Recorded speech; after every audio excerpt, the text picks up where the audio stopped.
Hello guys स्वागत है आपका एक और मोस्ट इम्पॉर्टेंट वीडियो में। और आज की इस वीडियो में हम एक बहुत ही इम्पॉर्टेंट टॉपिक करने वाले हैं।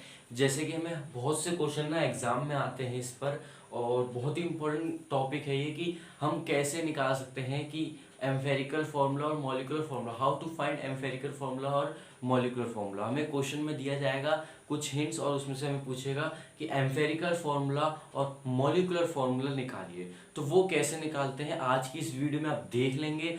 और मैं शर्त लगाता हूँ इस वीडियो को देखने के बाद आप ऐसे क्वेश्चन हर कहीं से भी ले लीजिएगा, किसी भी बुक से आराम से इजीली हैंडल कर लेंगे। तो चलिए स्टार्ट करते हैं। मैं यहाँ पर एक टेबल बनाने वाला हूँ, है ना। उस टेबल को आप देखिएगा पहले, है ना। मैं आपको उस टेबल को समझाऊंगा, आपको भी ऐसे ही एक टेबल बनानी है और उसको याद कर लेना है। तो चलिए वीडियो स्टार्ट करते हैं, लेट्स गो। तो चलिए गाइस देखिए, मैंने यहाँ पर आपके पास एक टेबल बना दी है। इसका क्या काम है ये मैं अभी थोड़ी देर में बताऊंगा। पहले हम ये दो डेफिनेशन पढ़ लेते हैं। ये है एम्फेरिकल फॉर्मूला की डेफिनेशन और ये है मॉलिक्यूलर फॉर्मूला की। तो एम्फेरिकल फॉर्मूला डेफिनेशन क्या होती है कि the formula which gives the simplest whole number ratio of the atoms of various element present in one molecule of compound। यानी ये फॉर्मूला हमें क्या देता है, ये हमें देता है एक होल नंबर रेशियो किसका, एटम्स का। कौन से एटम का, जो कि एलिमेंट में प्रेजेंट है ना, एलिमेंट प्रेजेंट है और कितने कितने में प्रेजेंट है, वो वन मॉलिक्यूल ऑफ कंपाउंड में प्रेजेंट है। ये हमें बताता है एक सिंपलेस्ट, ये देखिए मेन हेडिंग आपके पास ये है कि ये हमें सिंपलेस्ट होल नंबर रेशियो बताता है।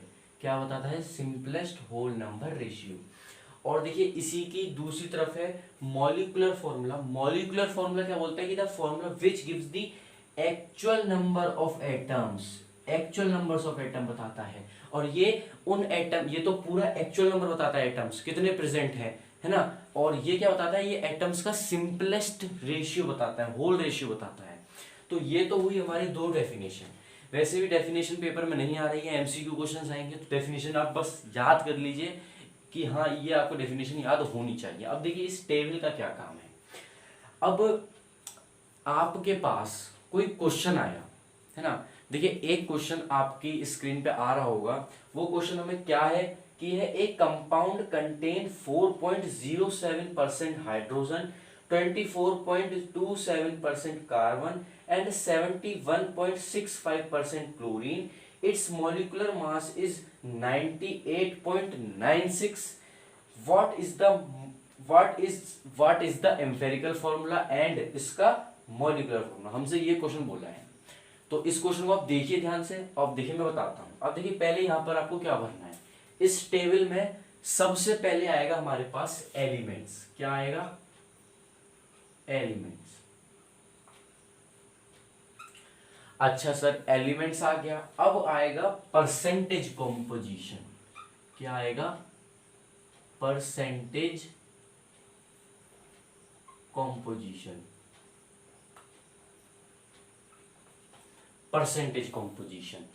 फिर आएगा हमारे पास, फिर क्या आएगा हमारे पास, फिर आएगा इसका एटॉमिक मास। यहां पर लिखेंगे फिर हम एटॉमिक मास,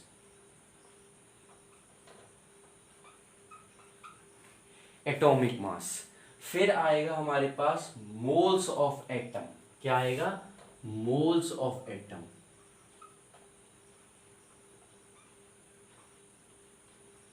अब देखिए ये सारा चीज ना पहले आपको उतार लेना है। आप मेरे साथ ही इसे टेबल को पहले आप एक बार देख लीजिए ध्यान से क्या क्या आएगा। फिर आपको ये क्वेश्चन जब करें ना, आप बार बार इस टेबल को बनाइएगा, बार बार टेबल बनाइएगा, तभी ये टेबल आपको याद हो जाएगी। आपको याद करने की जरूरत नहीं है। आप जब क्वेश्चन इसमें करेंगे ना तो बार बार इस टेबल को बनाइए। फिर देखिए फिर क्या आएगा, इसमें आएगा मोल रेशियो और सिंपलेस्ट रेशियो जिसे हम बोलते हैं।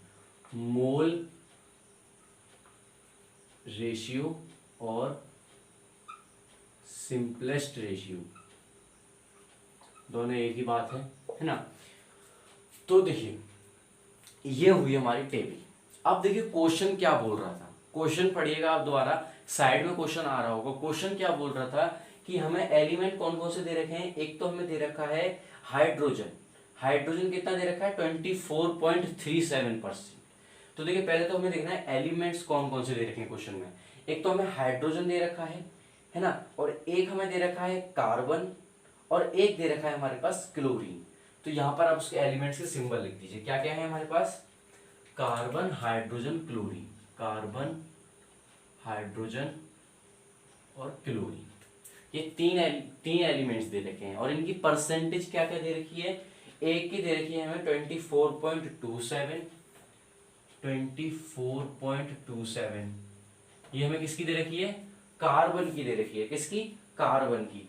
और देखिए हाइड्रोजन की हमें दे रखी है 4.07%। और देखिए क्लोरीन की हमें क्या दे रखी है, क्लोरीन की हमें दे रखी है इसमें 71.65%। 71.65%। अच्छा सर, और देखिए अब इतनी चीज हमें जो जो गिवन थी ना, हमने लिख दी क्वेश्चन में। तीन एलिमेंट्स दे रखे हैं, कार्बन, हाइड्रोजन, क्लोरीन, उसका परसेंटेज कॉम्पोजिशन दे रखा है 24.27, 4.07 और 71.65। अब सर एटॉमिक मास कार्बन का कितना होता है, सबको पता है 12 होता है। कितना होता है, 12 होता है। तो यहां पर उसका लिख दीजिए। हाइड्रोजन का कितना होता है, हाइड्रोजन का 1 होता है। और क्लोरीन का देखिए कितना होता है, क्लोरीन का हमारे पास होता है, ये देखिए क्लोरीन का ना 35.5 होता है। क्लोरीन का कितना होता है 35.5। तो सर इतना तो हमने लिख दिया। चलिए अब मोल्स ऑफ एटम कैसे निकालेंगे हम, मोल्स ऑफ एटम कैसे निकालेंगे। तो मोल्स ऑफ एटम निकालने का आप डायरेक्ट यहां पर लगा सकते हैं, क्या, percentage composition upon atomic mass. क्या लगा सकते हैं यहां पर, परसेंटेज कॉम्पोजिशन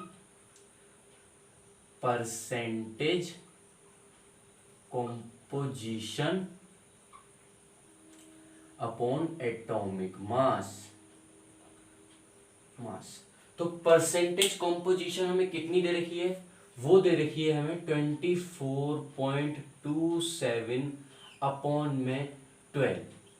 तो ये इसे जब आप इसे डिवाइड करेंगे, तो जो डिवाइड में कट के आएगा वो आएगा हमारे पास 2.02। ये हमारे पास किसका कट गया। अब देखिए इसका हाइड्रोजन का कैसे निकालेंगे, परसेंटेज कॉम्पोजिशन अपॉन में 1। तो ये तो 4.07 ही हो जाएगा। और देखिए 71, अब देखिए ये है ना, इसका परसेंटेज कॉम्पोजिशन और इसको एटॉमिक मास, इसे हम जब डिवाइड करेंगे तो देखिए डिवाइड करिए 71.65 अपॉन 35.5। तो देखिए ये भी 2.02, यहां तक ये भी पूरा कट जाएगा हमारे पास, है ना, 2.02। सर देखिए हमने ये मोल्स ऑफ एटम निकाल दिए। अब देखिए मोल्स मतलब मोल का रेशियो और सिंपलेस्ट रेशियो कैसे निकालेंगे, वो देखिए वो बहुत इंपॉर्टेंट है। अब देखिए वो कैसे निकालेंगे आपको इस पूरे जो हमारे पास ये चीज निकल के आई, क्या चीज निकल के आई, जो हमारे पास मोल्स निकल के आए, ये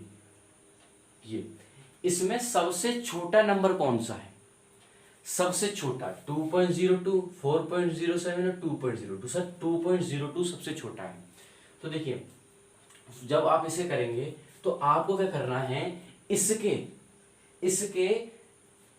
जैसे यहां पर 2.02 है, तो यहां पर सबसे छोटा ये है, तो इसी नंबर से इन्हें डिवाइड कर दीजिए 2.02, और जो सबसे छोटा नंबर है 2.02 से डिवाइड कर दीजिए। यहां पर 4.07 सबसे छोटा क्या था हमारा 2.02, इससे डिवाइड कर दीजिए, और 2.02 अपॉन 2.02। तो ये है ना। अब ये देखिए कट के कितना आ जाएगा हमारे पास, अब ये कट के कितना आ जाएगा, ये आ जाएगा हमारे पास, ये तो पूरा 1 कट गया 1, ये आएगा हमारे पास 2, और ये कट के आएगा 1, है ना। इतनी बात समझ में आई। तो देखिए ये सारा काम आपका हो गया। अब एम्फेरिकल फॉर्मूला क्या होगा, सर इतना तो हमने कर लिया, तो इसका एम्फेरिकल फॉर्मूला क्या होगा, एम्फेरिकल फॉर्मूला क्या होगा। तो देखिए एम्फेरिकल फॉर्मूला क्या होगा, यहां पर लिखता हूं मैं एम्पिरिकल फॉर्मूला। तो देखिए कार्बन कितने हैं 1, तो C1, H कितने हैं 2, CH2, Cl कितने हैं 1, CH2Cl। या फिर आप इसे डायरेक्ट कितना कितना बोल सकते हैं, इसे आप यहां पर बोल सकते हैं CH2Cl। ये सर हमारा एम्फेरिकल फॉर्मूला निकल के आ गया। कितना सिंपल है ना। मैंने देखो बहुत धीरे वीडियो बनाई है, एकदम बिल्कुल आपको बहुत धीरे धीरे समझाता चल रहा हूँ, तो ना बिल्कुल अच्छे से देखिएगा, बिल्कुल डाउट नहीं होना चाहिए आपको। अब देखिए सर, अब सबसे मेन आता है इसका हम मॉलिक्यूलर फॉर्मूला कैसे निकालेंगे। मॉलिक्यूलर फॉर्मूला, पहले मॉलिक्यूलर फॉर्मूला निकालने से पहले हमें इस एम्फेरिकल फॉर्मूला का मास निकालना होगा। तो एम्फेरिकल फॉर्मूला मास क्या होगा, मैंने शॉर्ट में लिख दिया है एम्फेरिकल फॉर्मूला मास। तो वो क्या होगा, कार्बन के 1 एलिमेंट है ना, तो कार्बन का एटॉमिक मास कितना होता है, एटॉमिक मास कितना होता है 12, प्लस हाइड्रोजन का 2 है यहाँ पर 1 होता है, तो 1 इंटू 2, प्लस क्लोरीन। अभी देखिए मैंने यहाँ पर क्लोरीन का आपको बताया था, वो कितना होता है क्लोरीन का हमारे पास 35.5, तो 35.5। अब देखिए जब आप इसे करेंगे तो कितना आएगा हमारे पास, ये तो आ गया 12 प्लस 2 प्लस 35.5। अब देखिए 12 और 2 कितने 14, और 14 प्लस 35 कितने हो गए हमारे पास, ये 49 है ना, तो 49.5 निकल के आ जाएगा ये 49.5। ये तो हमारा क्या आ गया, ये आ गया हमारे पास कितना empirical formula mass, empirical formula mass. और हमें मॉलिक्यूलर मास क्वेश्चन पढ़ा था ना ध्यान से, उसमें हमें मॉलिक्यूलर मास गिवन था। वो मॉलिक्यूलर मास हमारे पास कितना था, वो था 98.96। कितना था 98.96। ये हमें मॉलिक्यूलर फॉर्म मास गिवन था, मॉलिक्यूलर मास गिवन था। क्या था ये, हमने निकाला नहीं है, ये था हमें गिवन, लिख दीजिए गिवन, क्वेश्चन में गिवन था। अब देखिए आपको एम्फेरिकल फॉर्मूला मास भी पता है, मॉलिक्यूलर फॉर्मूला मास भी पता है, ओ सॉरी मॉलिक्यूलर मास भी पता है, फॉर्मूला तो भी निकालेंगे हम, तो मॉलिक्यूलर मास भी पता है। अब देखिए यहाँ पर हमें ना एन निकालना होता है। एन, एन क्या होगा, पहले मैंने फॉर्मूले की वीडियो बनाई थी, उसमें मैंने बताया था एन कैसे निकालते हैं। तो एन निकालने का तरीका होता है molecular mass upon empirical formula mass. देखिए एन निकालने की फॉर्मूला क्या होता है, एन निकालने का फॉर्मूला होता है हमारे पास मॉलिक्यूलर मास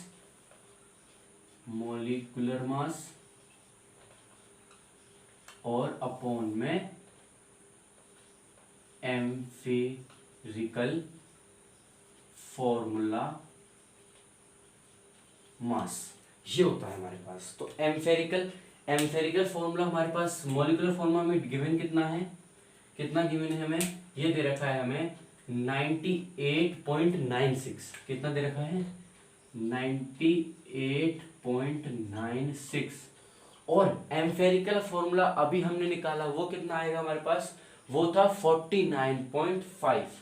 कितना 49.5। अब देखिए ये डायरेक्टली ना 2 से कट जाएगा, ये कितना कट जाएगा 98.96, ये पूरा 2 से कट जाएगा हमारे पास, है ना। तो ये हमारे पास 2 आ गया। तो जो n की वैल्यू है वो कितनी हो गई हमारे पास, n की वैल्यू हमारे पास हो गई 2। अब देखिए मॉलिक्यूलर फॉर्मूला क्या होता है, मॉलिक्यूलर फॉर्मूला वो होता है हमारे पास क्या, वो होता है एम्पेरिकल फॉर्मूला और इनटू में n, एम्पेरिकल फॉर्मूला n। जैसे हम ऐसे लिखते हैं, जो एम्पेरिकल फॉर्मूला निकल के आया है उसको n ऐसे लिखते हैं। और देखिए एम्पेरिकल फॉर्मूला हमारे पास क्या निकल के आया था, CHCl, और इसको यहाँ पर n की वैल्यू 2 और 2 से इंटू कर दो यहाँ पर, तो C2H4Cl2। तो गाइस ये देखिए आपका मॉलिक्यूलर फॉर्मूला निकल के आ गया है। बहुत सिंपल तरीके से मैंने बताया है, बिल्कुल ऐसे ही आपको पेपर में करना है ना। अब देखिए जो यहाँ पर ये हमारे, तो ये तो डायरेक्ट कट गए है ना। अगर कुछ जगह जैसे यहाँ पर कट के हमारे पास आ जाता 1.909, तो आप इसे सिंपलेस्ट, एक और कॉलम बनाते हैं यहाँ पर और उसे सिंपलेस्ट होल नंबर में कैसे भी डिवाइड करते, अप्रॉक्स मिलाते, उसे 1 2 3 ऐसे नंबर्स में उन्हें कन्वर्ट कर देते। और देखिए कभी कभी क्वेश्चन में क्या हो सकता है, यहाँ पर परसेंटेज गिवन नहीं होगी आपको, आपको यहाँ पर ग्राम में भी दे सकता है, तो ग्राम को आपको परसेंटेज में चेंज कर दिया। ये थी हमारी एक छोटी सी वीडियो। आशा करता हूँ आपको वीडियो समझ में आई है बिल्कुल अच्छे से, और कहीं भी कोई भी डाउट आपको नहीं हुआ है। अगर कुछ भी डाउट हुआ है तो आप मुझसे इस नेक्स्ट वीडियो, जब दूसरी वीडियो आएगी तो आप अपने कमेंट्स बताना, मैं उसमें आपके जो कमेंट्स के डाउट होंगे वो सारे मैं सॉल्व कर दूंगा।